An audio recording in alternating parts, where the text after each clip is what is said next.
একসময় এই ভবনের প্রতিটি কক্ষ থেকে পরিচালিত হতো রাষ্ট্রের গুরুত্বপূর্ণ সিদ্ধান্ত।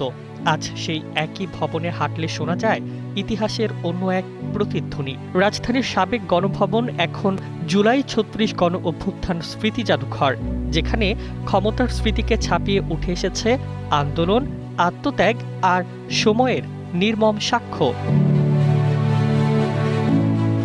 জুলাই অভ্যুত্থানের দ্বিতীয় বর্ষপূর্তিতে জাদুঘরটির আনুষ্ঠানিক উদ্বোধন করা হয়েছে। মূল ফটক পেরোতেই চোখে পড়ে দীর্ঘ প্রদর্শনী পথ, যেখানে স্বাধীনতার পর থেকে দেশের রাজনৈতিক উত্থান পতন, গণতন্ত্রের সংগ্রাম এবং জুলাই অভ্যুত্থানের ধারাবাহিক ঘটনা প্রবাহ তুলে ধরা হয়েছে। যেন একটি পথ ধরে হাঁটতে হাঁটতেই দর্শক পৌঁছে যান ইতিহাসের নানা বাঁকে। সবচেয়ে বেশি দৃষ্টি কাড়ে জুলাই মেমোরিয়াল। সবুজ ঘাসের বুক জুড়ে প্রতীকী কবর, সাদা পাথরে খোদাই করা শহীদদের নাম আর চারপাশে ছড়িয়ে থাকা ভাস্কর্য এক অনন্য পরিবেশ তৈরি করেছে। এভাবেই কোটি কোটি মানুষের ঘরে দেশ জুড়ে ফ্রিজ একটাই, ওয়ালটন। রিকশায় গুলিবিদ্ধ মানুষের প্রতিরূপ, সাজোয়া জানে ঝুলন্ত আন্দোলনকারীর ভাস্কর্য, নারী যোদ্ধা, পিলখানা ট্র্যাজেডি, গুমের স্মারক এবং প্রতীকী আয়নাঘর। প্রতিটি স্থাপনা দর্শনার্থীদের ভাবিয়ে তুলবে। মূল ভবনে ঢুকলেই সামনে আসে সাবেক প্রধানমন্ত্রীর ব্যবহৃত বৈঠক কক্ষ।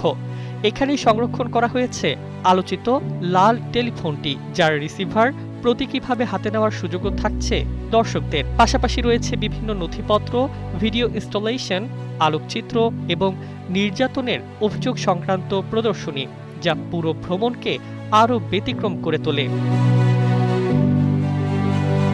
দোতলায় উঠে দেখা মিলবে আন্দোলনের স্মৃতিচিহ্নে সাজানো বিশেষ গ্যালারি।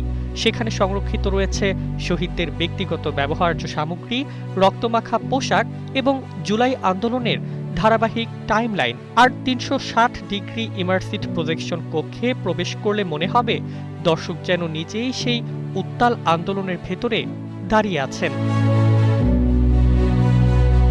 কর্তৃপক্ষ জানিয়েছে, প্রতিদিন নির্ধারিত ৩টি সেশনে দর্শনার্থীরা জাদুঘরে প্রবেশ করতে পারবেন। অনলাইন কিংবা সরাসরি কাউন্টার উভয় মাধ্যমেই টিকিট সংগ্রহের ব্যবস্থা রয়েছে। যে ভবন একসময় ছিল রাষ্ট্রীয় ক্ষমতার কেন্দ্র, আজ সেটি ইতিহাস, স্মৃতি ও আত্মত্যাগকে নতুন প্রজন্মের সামনে তুলে ধরার এক অনন্য ঠিকানা। Desk report, Bangladesh bulletin.